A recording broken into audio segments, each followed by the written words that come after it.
Welcome back. Today I'm going to talk about how I bought a fourplex.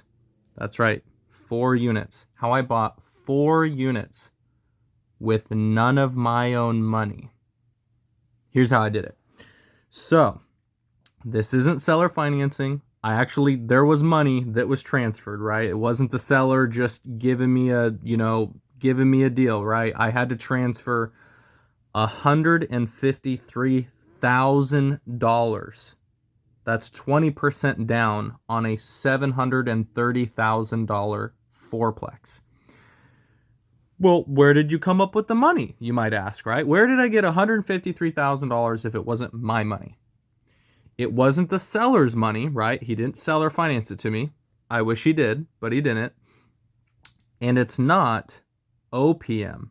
It's not other people's money. I didn't raise any money from anybody. I didn't ask for loans. I don't have people in first, second, third, fifth position on the note. None of that complicated stuff at all. I used the bank's money.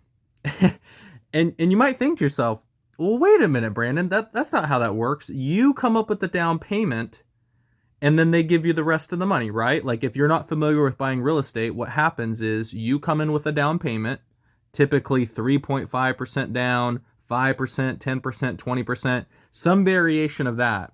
You come out of your own pocket, you come up with your own money, and it doesn't always have to be your own money, right? It could be somebody else's, OPM. But you got to come in with some money, right? Because the banks want to see that, that you're serious, that you or somebody who believes in you is putting their money where their mouth is, and the bank will fund the rest of it, right? Not always. So, I happen to have 3 properties.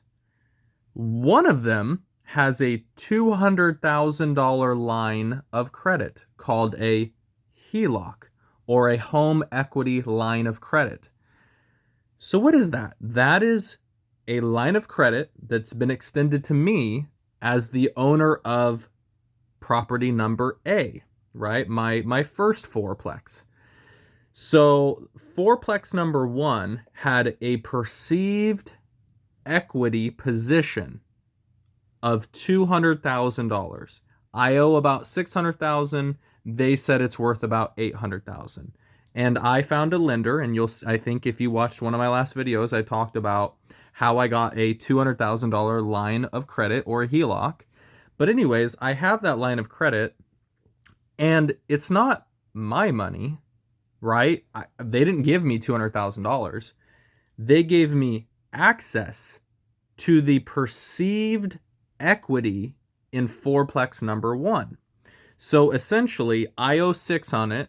They think it's worth at least 800, and they gave me a full 100% LTV, loan to value. So the loan to the value, right? And that difference, that 200,000, they gave me a line of credit for that. So I took the bank's money, who gave me that line of credit, right? 200,000. I took $153,000 of equity. I mean, realistically, yes, right? Like that is my money. It's my equity, right? If I didn't pay it back, they'd take fourplex number 1. So it's money I owe, but it's not money I have. And I used it as the down payment for fourplex number 2. And then a different bank funded the other 80%. So I have 20% down on a home equity line of credit and 80% down on a loan. Both of those are bank money. So I don't owe any money out of my pocket. Not a single penny came out of my pocket. It all came from the home equity line of credit. And that $153,000 includes, or it should have included, the down payment, the 20%, which is what I needed to buy the property. It should include, all those things, the things that you need when you're buying a house. And I should probably make a video of this because it's escaping me right now. But it's essentially all the things that you need: the down payment, the appraisal, for the bank. Funny thing, I'll make a video about appraisals. So you pay for the appraisal, but you don't own the appraisal. The bank owns it, even though you pay for it. I got a whole beef with appraisals and the appraisal process, but anyways, I'll skip that. So like all the things that you need to pay for. I mean, yes, I did pay for the home inspection out of my pocket. That was like $1,300, but I could have pulled that from the HELOC too, right? I could pull all this from the HELOC.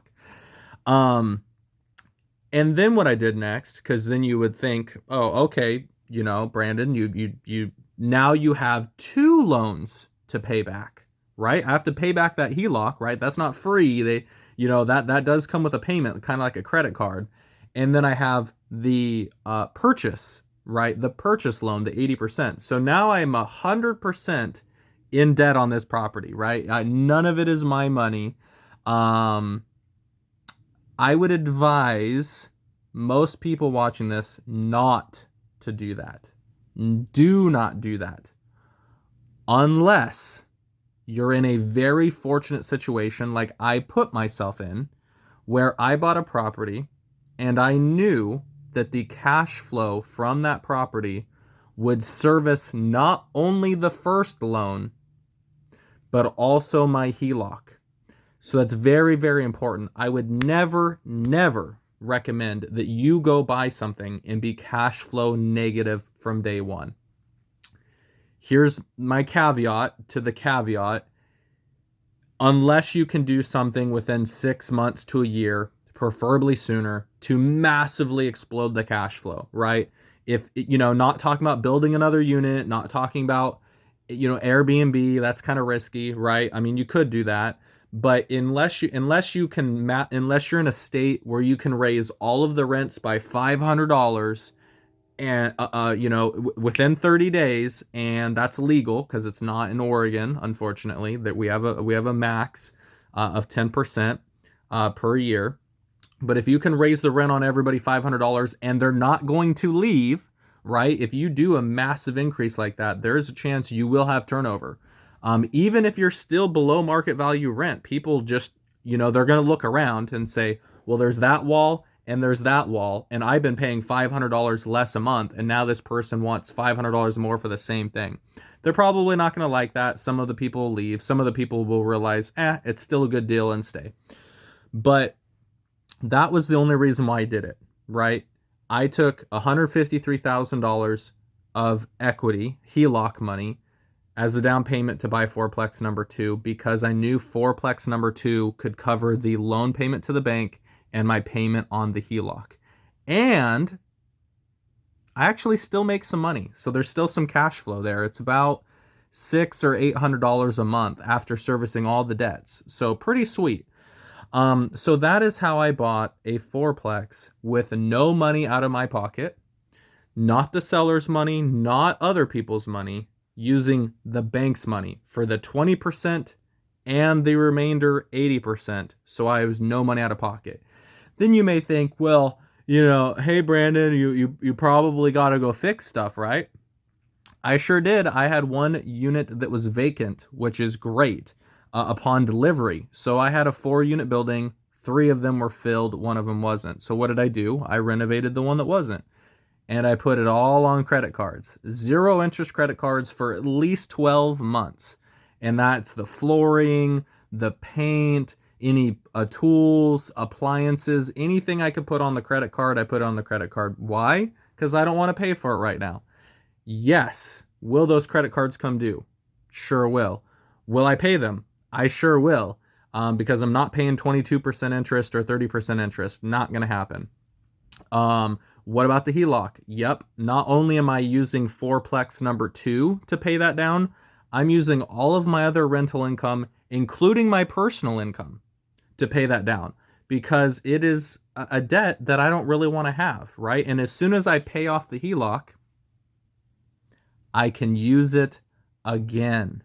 So check that out, you guys. Once I pay this HELOC off, I'll have another $200,000 and I can do the same thing again. I can go buy a house, a duplex, a fourplex, whatever, right? I can utilize up to $200,000 because I had one fourplex. How many properties do you think this one line of credit attached to this one property will buy me? I don't know, but stick around and we'll find out together. So that's how I did it. Fourplex, $0 out of pocket. Stay tuned.